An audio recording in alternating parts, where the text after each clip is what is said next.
Welcome to your deep dive into English as a second language. We've got all these Wikipedia excerpts you sent, and we're ready to get into it. Oh yeah, this is going to be fascinating. I know, right? I was already looking through them, and there's so much here. Think of this deep dive as your like a crash course on, all things ESL. It really is. There's just so much information packed into these excerpts. Okay, so I was already struck by all the different acronyms you used to talk about, English language learning. It's like EFL, ESL, ESL, EL, ENL. Right. So, do these terms actually mean different things? They do, yeah.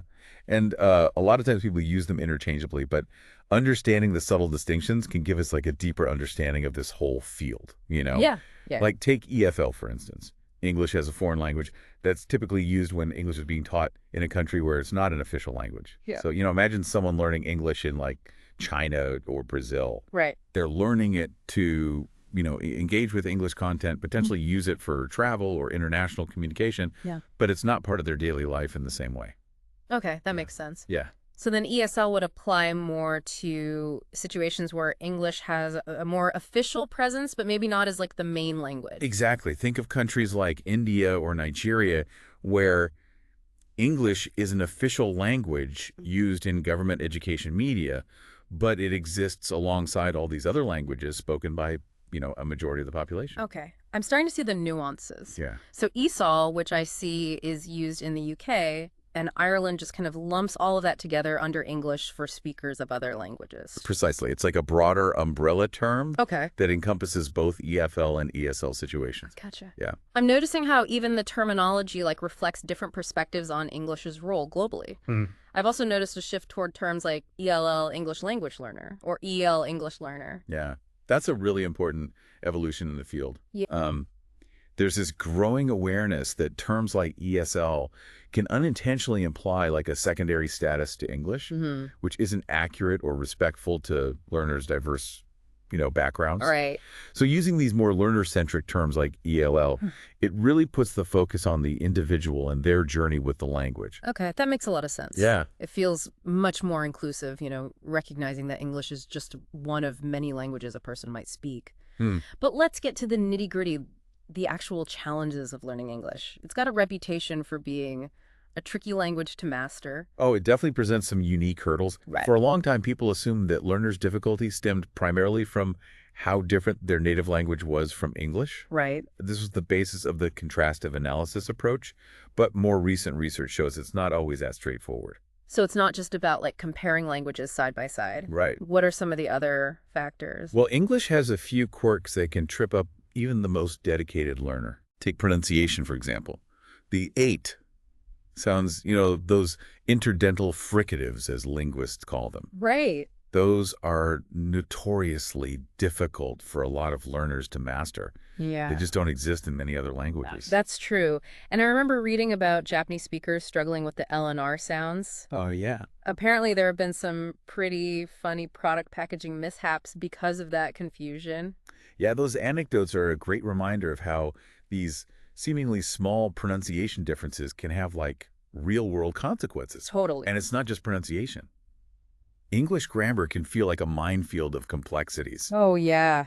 I mean, we've got a ton of tenses, and the way we use auxiliary verbs and those slippery modal verbs like could, would, and should. Mastering all of that is a real accomplishment. And don't even get me started on phrasal verbs. Oh, those are the worst. They're a classic example of how English just loves to play with words, It does. Make up, give up, look after, the list goes on. Right. It's endless. I can see how those would leave a learner feeling a bit baffled.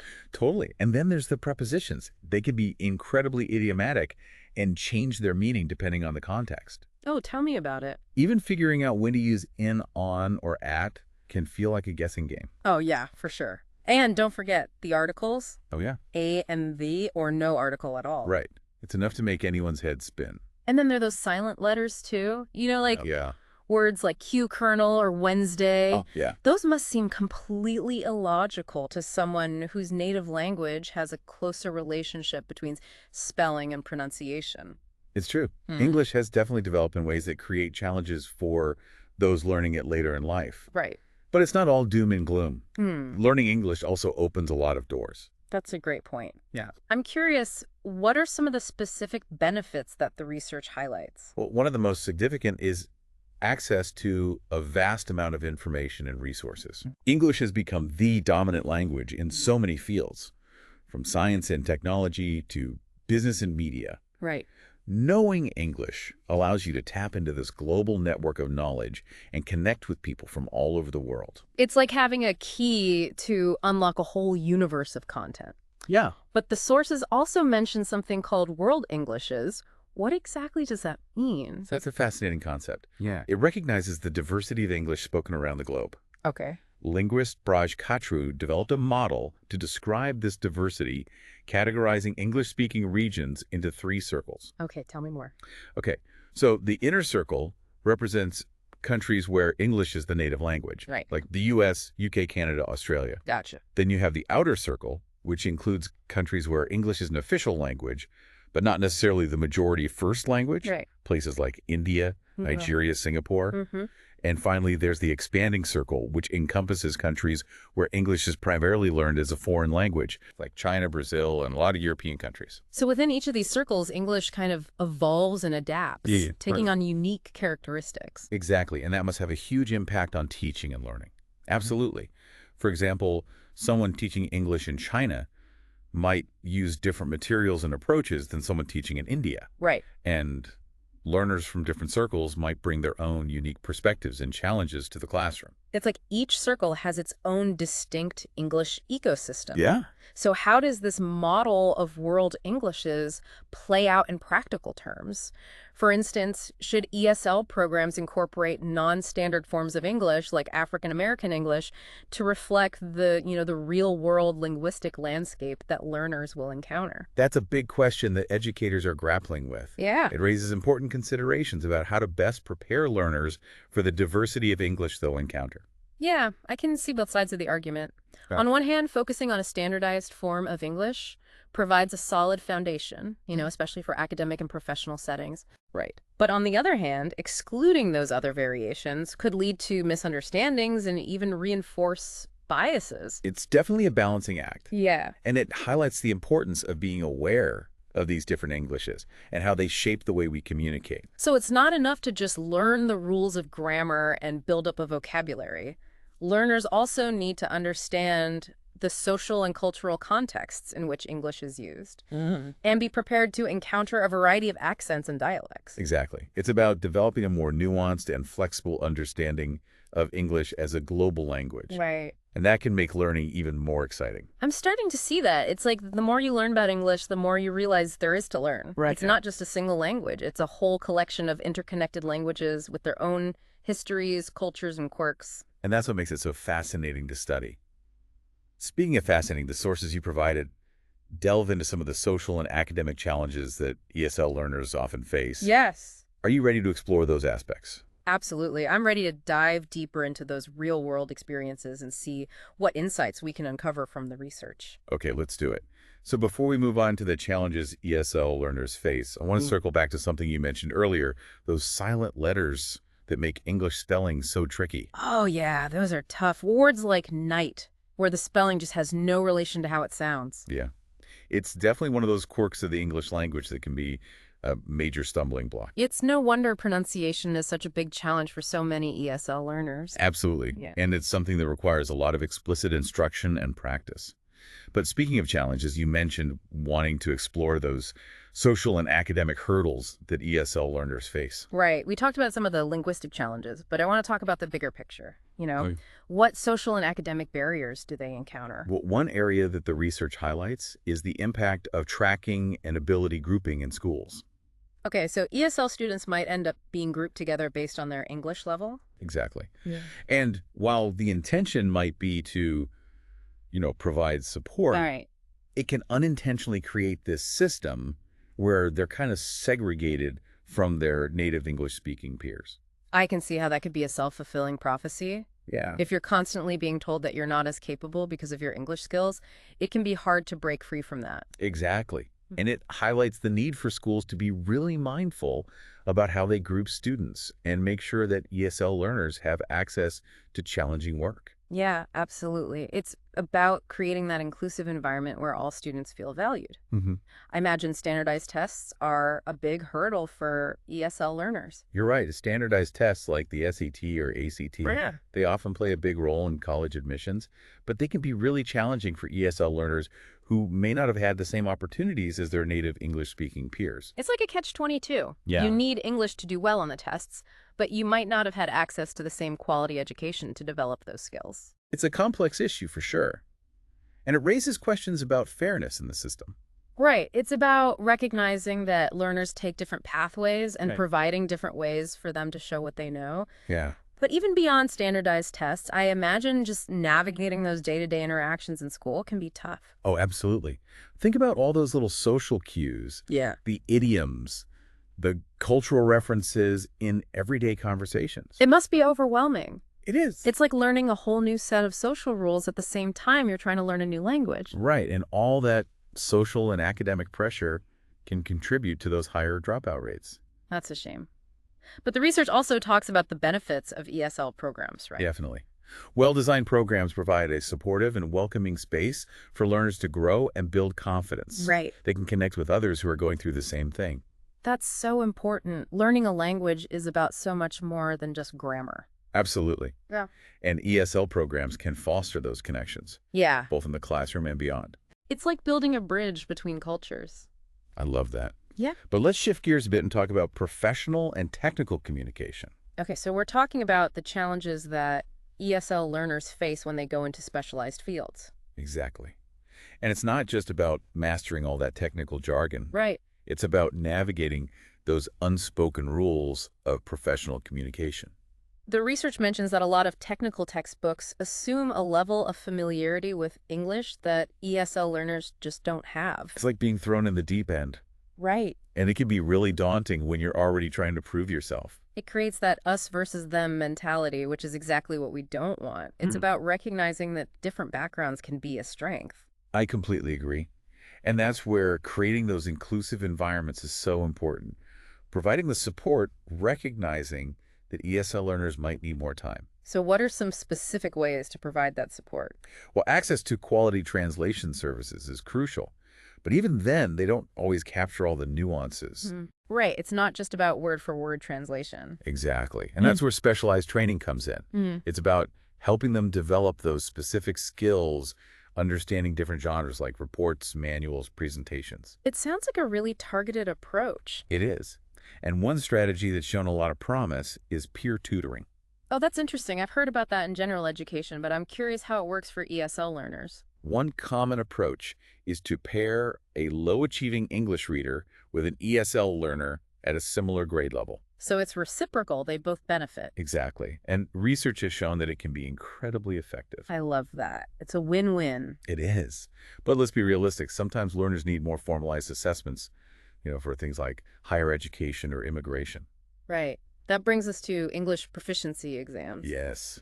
The sources you shared mentioned some of the big ones. IELTS, TOEFL, Cambridge exams. Those are the ones I always hear about, but I'm not really clear on what makes them different. It can be confusing. Let's start with IELTS, the International English Language Testing System. Okay. It's one of the most widely recognized tests globally. Why is it so popular? Well, it's managed by some big names: the British Council, IDP Education, and Cambridge Assessment English. Okay. This gives it a lot of credibility. Makes sense. So what about TOEFL? TOEFL, the test of English as a foreign language, is mainly used for universities in the U.S. So it's kind of like a US versus UK thing. That's a good way to think about it, but it's always best to check the requirements. Good point. And then there's Cambridge English. Yeah, they offer a whole suite of exams. Right. They're known for their comprehensive assessment covering reading, writing, listening, and speaking. It's like a whole ladder of English mastery. But Yeah. with all these different exams, it must be hard to keep track. You're right. That's where the Common European Framework of Reference, or CEFR, comes in. I've heard of that, but I'm not quite sure how it works. The CEFR is a standardized system for describing language levels. Okay. It's used across Europe and increasingly in other parts of the world. It divides learners into 3 levels: A, basic user; B, independent user; and C, proficient user. And each level is then divided into 2 sublevels: So you could say that someone who's passed the Cambridge First Certificate exam is at a B2 level. Exactly. That's really helpful for learners and institutions. It is, but let's not forget about the teachers. Right. Teaching English as a second language is a whole profession. It is. I'm curious about the training and qualifications required. Well, it varies a lot, depending on the context. Okay, so let's start with those teaching English abroad. Cool. What qualifications do they need? One of the most recognized qualifications is the CELTA, the Certificate in English Language Teaching to Adults. I've heard that's intense. It is. It's usually about 120 hours. Wow. So what about those who are teaching in English-speaking countries? In those ESL contexts, the requirements are usually more rigorous, Okay. often involving a master's degree in TESOL, teaching English to speakers of other languages. So that's a step up. What does a master's in TESOL usually cover? It usually covers a lot of different topics, things like second language acquisition theory, linguistics pedagogy. Sounds like a solid foundation. It is. And it's not just about teaching adults. There are also teachers who work with kids. Right. And in the U.S., they usually need a teaching license or certificate. It's a reminder that teaching English as a second language is a whole multifaceted profession. It is. And we haven't even mentioned speech pathologists, linguists, actors, even voice professionals who all work with ESL learners on their pronunciation. It's amazing to see how this field has grown. It is. Yeah. And beyond those formal qualifications, there's a whole world of professional development opportunities. Right. And the sources mention a few organizations that support ESL teachers. They do. TESOL International Association and IAEXplains are two of the biggest. Okay. They provide tons of resources and networking opportunities. It's great that there's such a strong community. It is. It's inspiring to be part of this global network of people who are passionate about language and making a difference. I completely agree. It's one of the most rewarding parts of this field. But let's talk about how technology is shaping things. Okay, I'm excited for this. I see so much about language learning apps and online resources. It's amazing how technology is transforming ESL learning. Yeah. It's opening up so many possibilities. So we've talked about all the challenges and the rewards of learning English as a second language, but I'm really excited to get to this last piece, the role of technology. It just seems like there's an explosion of, apps, platforms, and resources out there these days. Oh, it's incredible how technology is transforming the landscape of English language learning. It's opening up so many new possibilities for learners and teachers. Yeah, one of the things that really struck me in the research is just the sheer variety of tools available. Oh, totally. We've got everything from those computer-assisted language learning programs and mobile apps to online dictionaries, virtual classrooms, even things like augmented reality and video games are being used to teach English now. I know, it's amazing how far we've come from the days of rote memorization and grammar drills. Right. These new technologies allow learners to really immerse themselves in the language. Yeah. For example, those interactive pronunciation apps that give you instant feedback on your accent, or those language learning games that put you in real-life scenarios. Oh, yeah, those are game changers for a lot of learners. And it's not just about making it more fun and engaging, though. Right. Technology can also help to bridge those geographical barriers, It can. connecting learners with teachers and resources from all over the world. Exactly. So someone in like a remote village in Nepal could have access to the same quality of English instruction as someone living in New York City. That's the idea. Mm-hmm. Online platforms and virtual classrooms are breaking down those traditional barriers. That's incredible. It's like it democratizes the whole learning process. It does. But it's not just about formal learning, is it? No. The research also talks about the role of technology in, providing informal language exposure. Right. Think about social media online forums. Even things like streaming services like Netflix. They all provide authentic language exposure. Right. So you could be learning without even realizing it just by being online. Exactly. But this raises an interesting question. How can we use technology to really enhance ESL instruction? Right. It's not about replacing teachers with robots or anything. No. It's about using these tools thoughtfully. Yeah. What are some of the things that educators should keep in mind when they're integrating technology into their classrooms? Well, one really important factor is making sure that the technology is appropriate for the learner's needs and levels. Right. So if they're struggling with basic vocabulary, you don't want to throw them into some complex platform. Exactly. Another key thing is accessibility.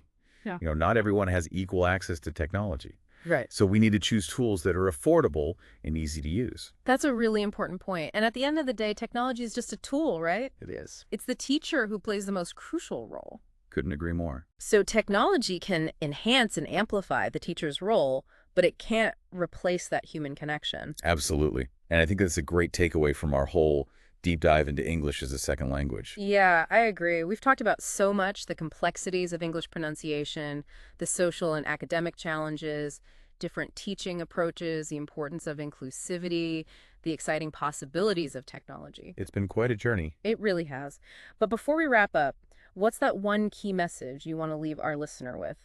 I think the most important thing to remember is that learning English is a journey. It's not about reaching some endpoint, you know. Yeah. There will be challenges, but if you keep at it and have the right support, the rewards are incredible. It's not about perfection. It's about using the language to connect and communicate and grow. Exactly.